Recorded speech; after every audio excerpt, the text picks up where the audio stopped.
Est-ce que Horizon de Kevin Costner est voué à être l'un des plus gros bides de l'année? Malheureusement, la saga de western du réalisateur de Danse avec les loups galère beaucoup au box-office, ce qui ne présage rien de bon pour l'existence même de la saga. Alors qu'est-ce qui s'est passé et quelles sont les conséquences de cet échec sur les suites prévues? C'est ce qu'on va voir ensemble dans cette vidéo.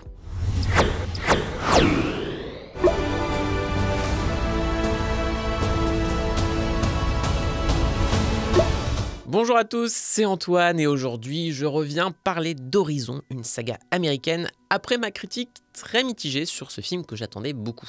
Pour rappel, Horizon c'est une arlésienne, un projet que Kevin Costner voulait mettre en chantier dès les années 2000, mais qui a toujours fait face à des studios assez frileux, notamment sur le budget requis. D'un côté, on peut le comprendre, étant donné que le western a connu son crépuscule dans les années 90, avec pour ultime chef-d'œuvre impitoyable de Clint Eastwood et justement Danse avec les loups. Le genre a encore quelques soubresauts par-ci par-là, mais il semble rarement suffisant pour que le genre soit viable au box-office. De l'autre côté, Costner a toujours eu en tête une fresque épique sur plusieurs films, très ambitieuse et forcément très chère. Donc autant dire qu'il n'a jamais vraiment mis les chances de son côté. Après, je tiens à rappeler quelque chose sur lequel j'ai beaucoup insisté dans ma critique, mais qui, semblerait-il, n'a pas empêché beaucoup de commentaires débiles de m'accuser de trasher le film, alors que j'ai quand même écrit un texte plutôt mesuré. J'admire l'ambition d'Horizon. J'admire que Costner revienne à un genre qu'il aime même s'il n'est plus populaire. J'admire qu'il ait mis en place une saga sans même savoir si le premier film allait marcher. Et j'admire qu'il soit allé toquer à la porte de tous les investisseurs possibles pour obtenir les 100 millions de dollars nécessaires à la réalisation du premier film, au point qu'il ait hypothéqué une partie de son ranch pour ça et qu'il ait mis de sa poche 38 millions sur la table. C'est insensé, mais c'est pour ça que le projet fascinait. Parce qu'il va à l'encontre du côté très lénifiant et safe des franchises hollywoodiennes actuelles. Après, je le redis aussi, j'ai été très déçu par Horizon, parce que son écriture n'est pas celle d'un film, mais d'une série télé assez confuse, avec beaucoup de personnages et d'intrigues qui se superposent. Et je vais y revenir un peu plus tard, mais pour moi, c'est l'un des éléments qui explique un peu l'échec du film, et la limite de la démarche exhaustive et bourrative de Costner. Son premier volet n'est qu'une longue introduction qui peine à poser clairement les enjeux de ses suites, ce qui est un peu embêtant quand il faut tenir le spectateur en haleine et l'amener à s'attacher à des personnages pour qu'ils reviennent en salle quelques mois plus tard.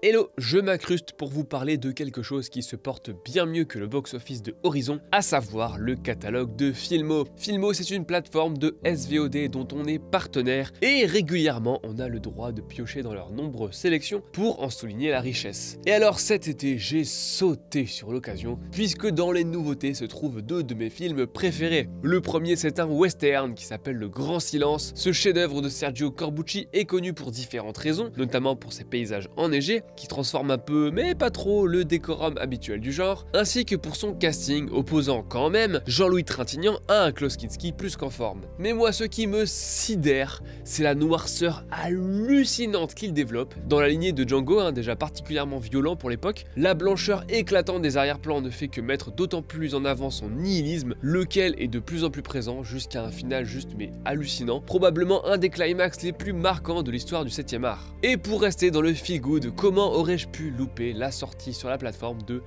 Tetsuo, le film cyberpunk ultime, anomalie expérimentale et sensorielle unique en son genre, où un personnage fusionne très littéralement avec la machine urbaine et tapageuse qui a envahi notre quotidien. À vrai dire, la chose est assez difficile à décrire, Tout ce que je peux vraiment faire, c'est vous exhorter à regarder / expérimenter / subir ce genre d'uppercut frénétique, et je peux vous assurer que 1. Vous vous en souviendrez, 2. Vous aurez envie de vous enfiler toute la filmographie du réalisateur Shinya Tsukamoto, et vous aurez bien raison. Voilà, c'est mes petites recos sur Filmo, et en plus vous avez 2 semaines d'essai gratuit, puis un abonnement à 6,99€ par mois sans engagement. Et mieux encore, avec le code ELFilmoForever, vous avez droit à 1 mois gratuit. Salut!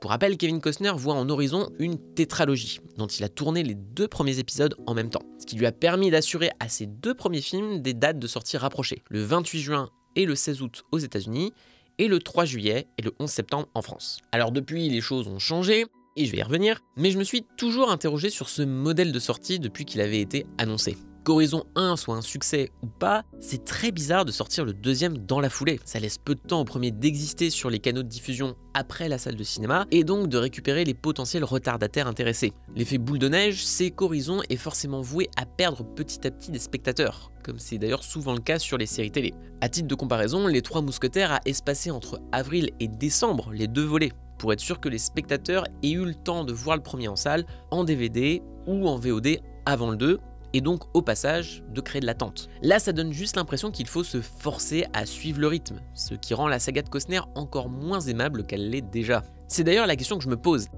Est-ce que tout le monde était parti perdant sur Horizon? Aux US, Warner a accepté via New Line de distribuer le film, mais ne l'a pas confié à ses équipes à l'international, ce qui est super rare pour le studio. En France, c'est Metropolitan qui a sorti Horizon, malgré la réception mitigée du film au Festival de Cannes et les prévisions pas bien engageantes de ses premières recettes. On peut le reprocher, mais c'est malheureusement le fonctionnement actuel du box-office américain. Les habitudes des spectateurs sont devenues tellement prévisibles qu'il est assez facile de deviner ce qui va cartonner ou pas. Ça n'empêche pas quelques surprises, bonnes ou mauvaises, comme le beat de Furiosa par exemple, mais pour Horizon, tout le monde se doutait que ça puait, quelle que soit la réception critique du film. Et encore une fois, malgré mes réticences envers le résultat final, ça me fait pas plaisir de constater cette énième dégringolade qui a en plus dans le cas présent une cascade de conséquences peu réjouissantes. Donc qu'est-ce qui s'est passé avec Horizon? Eh bien sans grande surprise, un démarrage très faible sur le sol américain, à peine 11 millions de dollars sur son premier week-end, soit la fourchette basse des estimations qui allait jusqu'à 15 millions.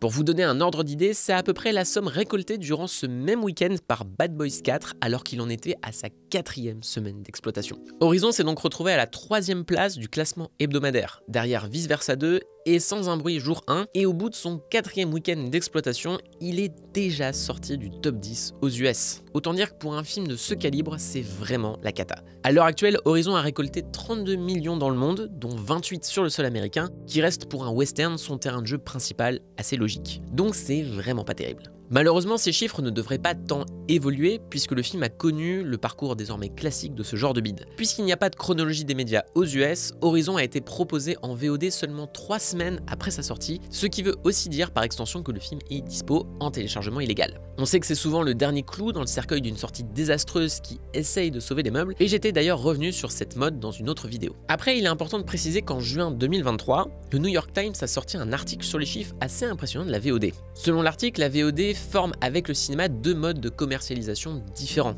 qui ne se ralentissent pas l'un l'autre. Bon ça reste un peu à débattre étant donné qu'une fois le film dispo à la maison, la plupart des exemples montrent quand même un ralentissement des ventes de tickets de cinéma. Mais il est évident que si la VOD arrive de plus en plus rapidement dans la vie d'un film, c'est qu'elle est très bénéfique. Et pour ça, l'article du New York Times a précisé que sur l'espace de 3 ans, la VOD a permis à Universal de ramasser pas moins d'1 milliard de dollars de recettes. Et même ces chiffres restent très vagues, il semblerait que ça aide pas mal de bids en salle à remonter la pente, voire à être rentable beaucoup plus vite, d'autant qu'un studio touche un pourcentage bien plus grand du prix de vente que sur un ticket de cinéma. On l'a déjà dit à maintes reprises, mais le problème actuel de l'exploitation en salle, c'est cette dictature du premier week-end, qui peut couler un film alors qu'avant, il avait le temps de trouver son public sur plusieurs semaines, et de mieux profiter du bouche à oreille. Et le problème d'Horizon, c'est qu'il espère sans doute se façonner une fanbase grandissante de cette manière, ce qui le rend d'une certaine façon encore plus désuet et suicidaire dans le modèle actuel. La conclusion logique de ça, c'est que New Line et Territory Pictures,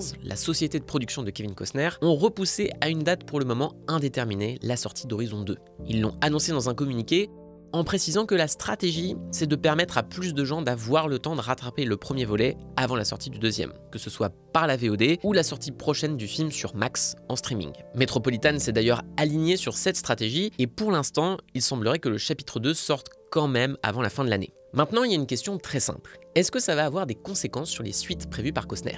Et pour le moment, la réponse peut sembler surprenante, mais non. C'est trop chelou. L'épisode 2 est déjà fini, presque, et Costner est déjà entré en production du 3e film. Paraît-il que lors de son passage à Cannes avec Horizon 1, il en a profité pour voir tous les milliardaires possibles et imaginables sur leur yacht pour trouver des investisseurs. En tout cas, Horizon confirme qu'il est une anomalie totale, et pour le coup, assez réjouissante. Parce qu'on est tellement habitué à ce que les studios ou les plateformes de streaming, qui regardent avant tout le profit, décident de couper le cordon face à des projets de saga ou de séries qui ne répondent pas à leurs exigences financières. La différence ici, c'est qu'à force d'avoir essuyé des refus pendant des années de la part de l'industrie, Kevin Costner a fait un maximum de doigts d'honneur à tout le monde et a quand même réussi à faire son truc. Et c'est pour ça qu'en interview, il est pas très inquiet de l'échec d'Horizon, puisque Territory Pictures est le principal producteur du film, c'est son bébé.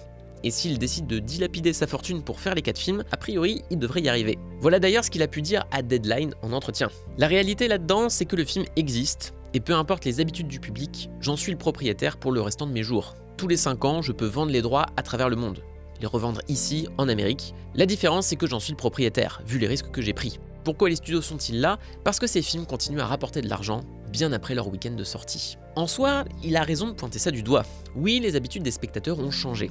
Avec le streaming et les fenêtres de diffusion réduites entre les différents canaux, le public est devenu plus impatient et passe aussi plus rapidement à autre chose. C'est pour ça que tout le monde regarde de près les premiers week-ends en salle. Parce que maintenant, le gros de la vie d'un film se joue en quelques semaines.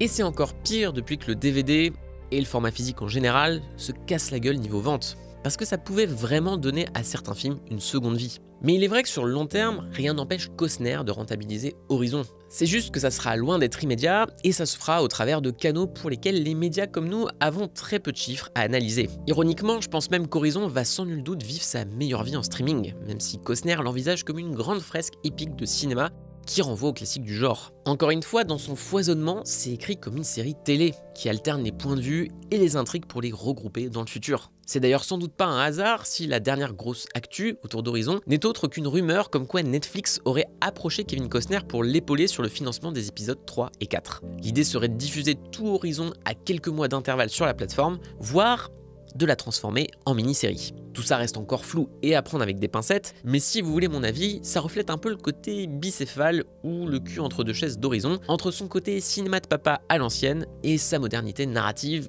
assez mal mélangée. Mais en tout cas, on sera tous d'accord pour dire que c'est cool de voir Costner s'acharner, et je serai le premier à me taper les 4 films par soutien, sur grand comme sur petit écran. Et bien sûr, on va surveiller l'évolution de la saga avec beaucoup d'intérêt sur le site d'Écran Large, que je vous incite évidemment à visiter et à soutenir. On reste un média indépendant sur nos divers canaux, y compris cette chaîne YouTube, et pour nous aider financièrement, le mieux c'est encore de s'abonner au site Écran Large, qui vous donne accès contre quelques euros par mois à plein d'articles exclusifs, des études de box-office, des analyses de films, des éditos et plein d'autres choses. Le lien est en description, et sur ce je vous dis à la prochaine.